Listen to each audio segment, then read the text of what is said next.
सब एक हो जाओ, आजादी का दीप जलाओ। तो इसलिए मैं आप लोगों को ये बताना चाहता हूं कि ये संतों का आंदोलन भक्ति आंदोलन नहीं था। होता तो ब्राह्मणों का ही काम कर रहे थे। यदि ब्राह्मणों का काम कर रहे थे तो ब्राह्मणों को संतों को मारने की जरूरत नहीं थी। यदि ब्राह्मणों ने उनको मारने की कोशिश की तो सिद्ध होता है कि उन्होंने उनकी व्यवस्था के विरोध में काम किया, इसलिए ब्राह्मणों ने उनकी हत्या करने का या हत्या करने का प्रयास किया।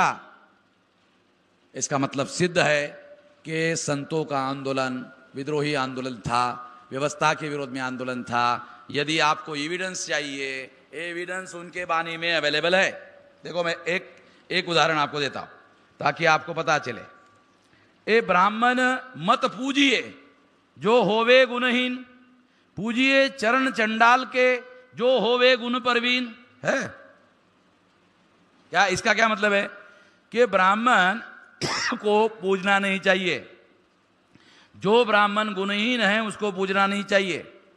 अगर गुणवान चंडाल है तो उसकी जरूर पूजा करनी चाहिए। ये जो श्लोक है, ये जो चौपाई है, ये चौपाई कब लिखी गई जानते हो? तुलसीदास ने लिखा। पूजिए विप्र गुण ज्ञानशील हीना, न पूजिए शूद्र गुण ज्ञानशील प्रवीणा। हमको संदर्भ मालूम होना चाहिए। ये रविदास ने ऐसा क्यों लिखा?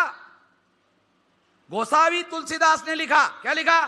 पूजिए विप्र गुण ज्ञानशील हीना, न पूजिए शूद्र गुण ज्ञानशील प्रवीणा। यदि शूद्र विद्या में, यदि ब्राह्मण मूढ़ है, विद्याहीन है, प्रज्ञाहीन है, चरित्रहीन है, बुद्धिहीन है, फिर भी जन्म से श्रेष्ठ है, इसलिए वो पूजा के योग्य है। यदि शूद्र प्रज्ञावान है, शीलवान है, चरित्रवान है, फिर भी वो जन्म से शूद्र है, इसलिए वो पूजा के योग्य नहीं है।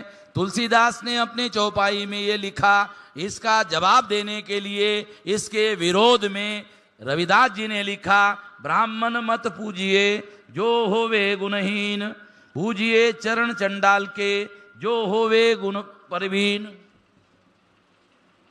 अब लड़ाई समझ में आ रही? लड़ाई है ब्राह्मणों की व्यवस्था में और रविदास जी की व्यवस्था में लड़ाई है, द्वैत है, संघर्ष है। सारा ज्ञान वेद में ही रखा हुआ है। ब्राह्मण कहते हैं सारा ज्ञान वेद में रखा हुआ है, सारे दुनिया का ज्ञान वेद में रखा हुआ है, ब्राह्मण कहते हैं। तो रविदास जी क्या कहते हैं?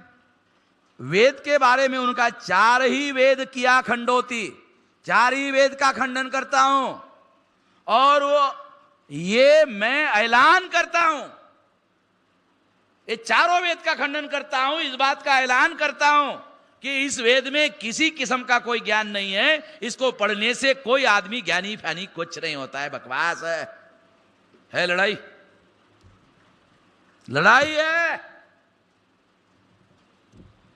अगर ब्राह्मणों के धर्म में, ब्राह्मणों की व्यवस्था में, ब्राह्मणों के विचार के विरोध में लिखित दस्तावेजी प्रमाण रविदास जी उसके विरोध में कहते हैं, इसका मतलब यह है कि हमारे महापुरुषों के द्वारा ब्राह्मणों की व्यवस्था के विरोध में विद्रोह का आंदोलन चलाया जा रहा था।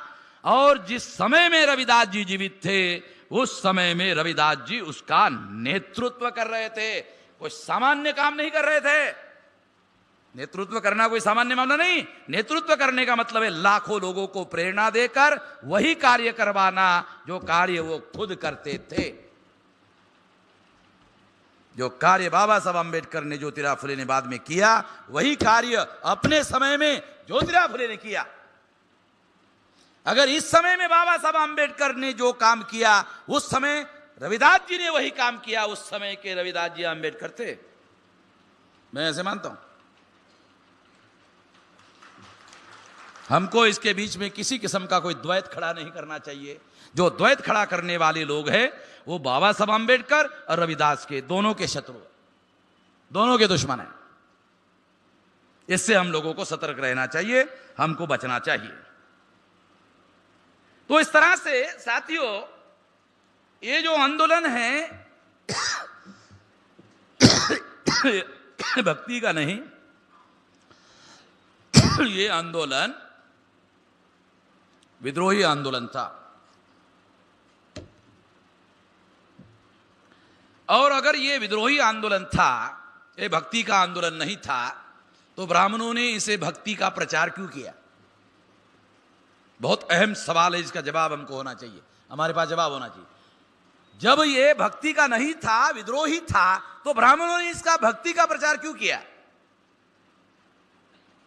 संत विद्रोही आंदोलन के नेता थे, बहुत बड़े पैमाने पर उनकी मान्यता थी, लार्ज स्केल पर उनके अनुयायी थे। ब्राह्मणों ने सोचा यदि इनके विरोध में हम लोग खुला विद्रोह करते हैं तो जो जनता इनकी अनुयायी है वो सारे अनुयायी हमारे विरोध में विद्रोह करेंगे। इसलिए हमको ये तरीका अपनाने के बजाय हमको ये प्रचार करना चाहिए कि ये जो संत थे ये भक्ति का आंदोलन चला रहे थे, और हमको ये कहना चाहिए कि संत महान क्यों हुए? तो ब्राह्मणों ने कहा वो भक्ति करते थे। संत महान क्यों हुए? क्योंकि वो भक्ति करते थे, और भक्ति करने की वजह से वो महान हो गए। यदि आप लोगों को महान बनना है तो संतों की तरह आपको भी भक्ति करना होगा। इसका मतलब है भक्ति के जाल में, भक्ति के चक्रव्यूह में हमारे लोगों को फंसाने के लिए और हमारे संतों का जो महान विद्रोही आंदोलन था उसका ब्राह्मणीकरण करने के लिए योजना बनाकर, प्लान बनाकर उन्होंने इसे भक्ति का आंदोलन घोषित किया, प्रचार किया। हम लोग इस दावपेच को, इस षड्यंत्र को समझ नहीं पाए, इस वजह से हमने भी उसे भक्ति का ही आंदोलन माना। भक्ति का आंदोलन मानने से संतों का आंदोलन का ब्राह्मणीकरण हुआ, और संतों को मानने वाले लोगों का भी ब्राह्मणीकरण हुआ। पहले संतों के आंदोलन का ब्राह्मणीकरण हुआ, फिर उसको मानने वाले लोगों का ब्राह्मणीकरण हुआ। मानने वाले लोगों का ब्राह्मणीकरण होने के बाद मानसिक रूप से ब्राह्मणीकरण होने की वजह से वो ब्राह्मणों के मानसिक गुलाम हो गए। मानसिक गुलामी सबसे बड़ी गुलामी होती है। मानसिक स्वतंत्रता वास्तविक स्वतंत्रता होती है। जो मानसिक रूप से स्वतंत्र नहीं होता है वो वास्तविक रूप से स्वतंत्र नहीं होता है। संतों की वाणी मानसिक रूप से मुक्त करने का आज भी बहुत बड़ा जरिया है, आज भी।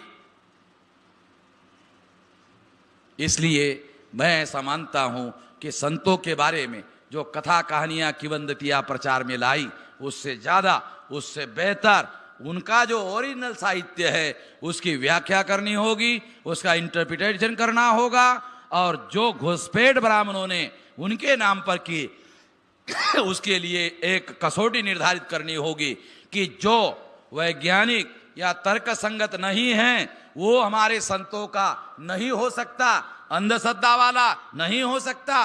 कसौटियां हम निर्धारित कर सकते हैं और उसमें कौन सी बातों का मिलावट की गई है उसकी सफाई भी कर सकते हैं। ये काम हमारे अंदर जो विद्वान लोग हैं उन लोगों को जिनका संतों के आंदोलन का अभ्यास ज्यादा है उन लोगों को ज्यादा बड़े पैमाने पर करना चाहिए। आने वाले समय में हम जो संतों के आंदोलन के बारे में ज्यादा जानकार लोग हैं, जैसे यहाँ हमारे महाराज दादा महाराज बैठे हुए हैं, तो मैं उनको अनुरोध किया कि महाराष्ट्र में ऐसे बहुत सारे और लोग हैं जो साहित्य के बारे में बहुत गहरी जानकार रखते हैं, तो वो सारा शुद्धि अभियान शुरू किया जाए।